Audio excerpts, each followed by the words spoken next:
Recently, I got to have a chat with Luke Gygax, whose last name should sound familiar, but I'll let him introduce himself. I'm Luke Gygax. I'm one of the sons of Gary Gygax, the co-creator of Dungeons & Dragons. I literally grew up at the gaming table, and role-playing is in my DNA. We had a fantastic discussion about the past, present, and future of role-playing games, guided by your questions and comments, and that full conversation is available on my second channel, linked below. But I'm going to share some of the highlights right here. Because I'm Bob, this is where we learn how to have more fun playing RPGs together, and a huge thanks to our other guest whose team set up this whole thing. Do you want me to go, Bob, the world builder? Do you want me to go? Yeah, it's all you. Well, first of all, it is marvelous to be here. Yes, I'm a little goofy, so you have been warned on poor Bob's channel. Anyway, yes, I am Alphinius Goo, and I have this little game company with a number of other folks called Gooey Cube. Indeed, it's all thanks to Alphinius Goo and the Gooey Cube team, but let's get into it with their insights on the early days of RPGs. But what is your take on how you used to see people interacting with TTRPGs in the earlier days of the hobby? Well, first of all, I am old from the beginning, yes. So I was playing this game probably almost as early as Luke was playing this game. Luke, when was your first endeavor? When did you actually sit at the table for the first time with your dad? Do you even remember? I do. It was a pretty seminal moment. I was 4 years old. It was 1974. I played a ranger in the village of Hamlet. I was hired as a man-at-arms to go along with the party, because that was a thing in old school. You would bring hirelings into the dungeon with us. Somebody's got to carry the torch. Yeah. Yeah, somebody has to have the 10-foot poles and all that stuff. There's a little more to that story, but we were already getting away from the community's big question, so I redirected us by asking, was it very serious? Were people more casual about it? Was there a spectrum of that? Who was playing this game and how were they playing it? I'll answer that one because I was a consumer, right? Versus Luke, I just sit at the co-creator's table, right? So here I am, a kid, and my friend calls me and says, "Hey, would you like to play this adventure called Dungeons and Dragons, this game?" And in those days, you had to be really, really careful, right? Because your non-nerdy friends would tease you mercilessly, and you could even get beat up, right? So you didn't tell anybody you were going to play Dungeons and Dragons. And that's serious stuff. I know merciless bullying was not part of everyone's experience with D&D in the 70s or the 80s, but it's mainstream now. And it's wonderful that, for the most part, people are so much more accepting of RPGs today. Although, to really paint a picture of 1970s D&D, Alphinius goes on to describe playing from Saturday afternoon to 4 a.m. on a Sunday with dominoes and model railroad trees as terrain on a neighbor kid's pool table. But then Luke comes back with this wonderful insight on how RPGs and how his own dad running these games was having a meaningful impact on kids even back then. What I've heard many people say to me, and obviously I wouldn't realize it at the time because I was just a kid myself, through playing D&D, and especially with my dad, it was the first time an adult interacted with them on an equal footing. They were playing a character, and he didn't say, "Hey kid," or "Junior," or whatever. He gave them a chance to lead, to decide what they were doing. They were in charge, and I think it's empowering and also teaches you life lessons, right?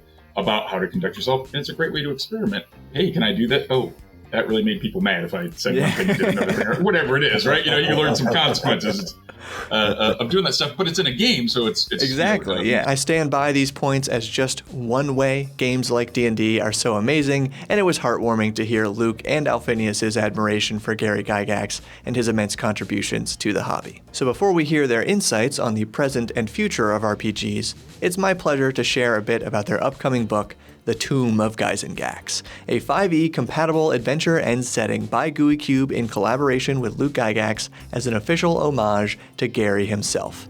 As Luke said in our chat, if you haven't looked at a Gooey Cube product, you should. I've seen They really are beautiful presentations, solid organization, and excellent material in there as well, which is why I'm working with Alphinius. I think he does a great job. You can only get the collector's edition as part of the crowdfunding campaign, but even the standard version contains new monsters, new spells and magic items, and a very special cast of NPCs like Lukaj and Gerald Gygax. So check out The Tomb of Gygax through the link below. Alright, as we transitioned to the present of role-playing games, I have to blame myself for framing some of those questions around comparisons to the past, because our conversation kinda stayed rooted there for a while, but I couldn't resist asking this one question from the community. Are the grognards right? Is the game easier today than it was back in the day?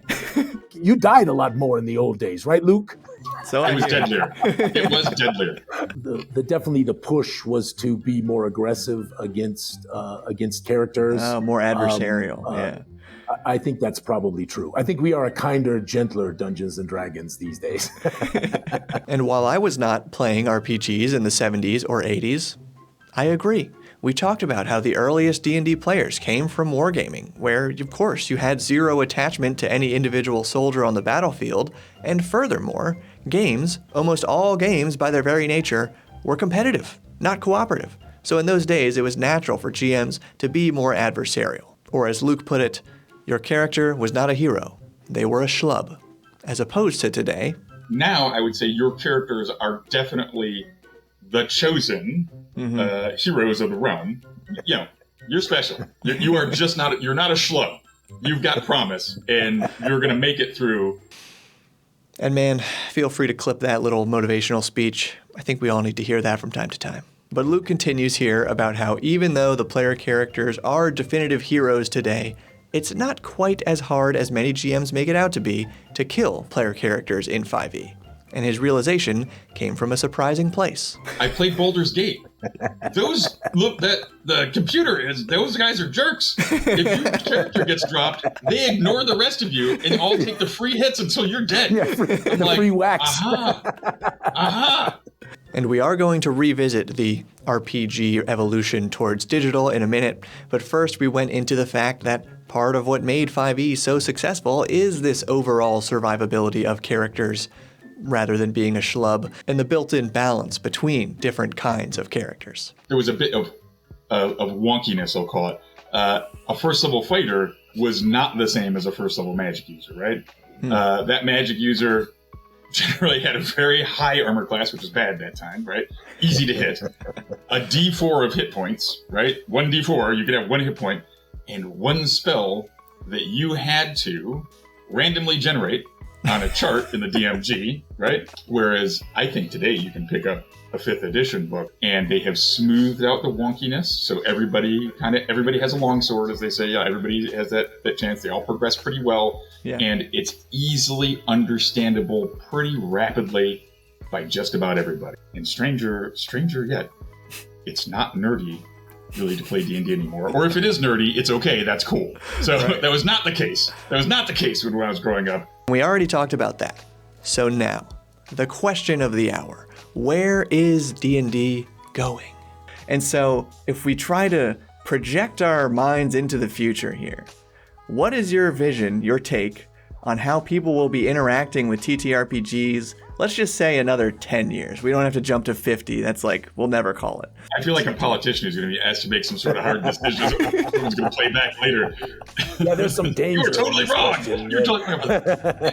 I really think the core of why RPGs are popular, and especially today and appeal to so many folks, is it is typically not played through a screen. Yes, we can, and that's a great alternative, especially during like the pandemic and things where we couldn't connect with one another.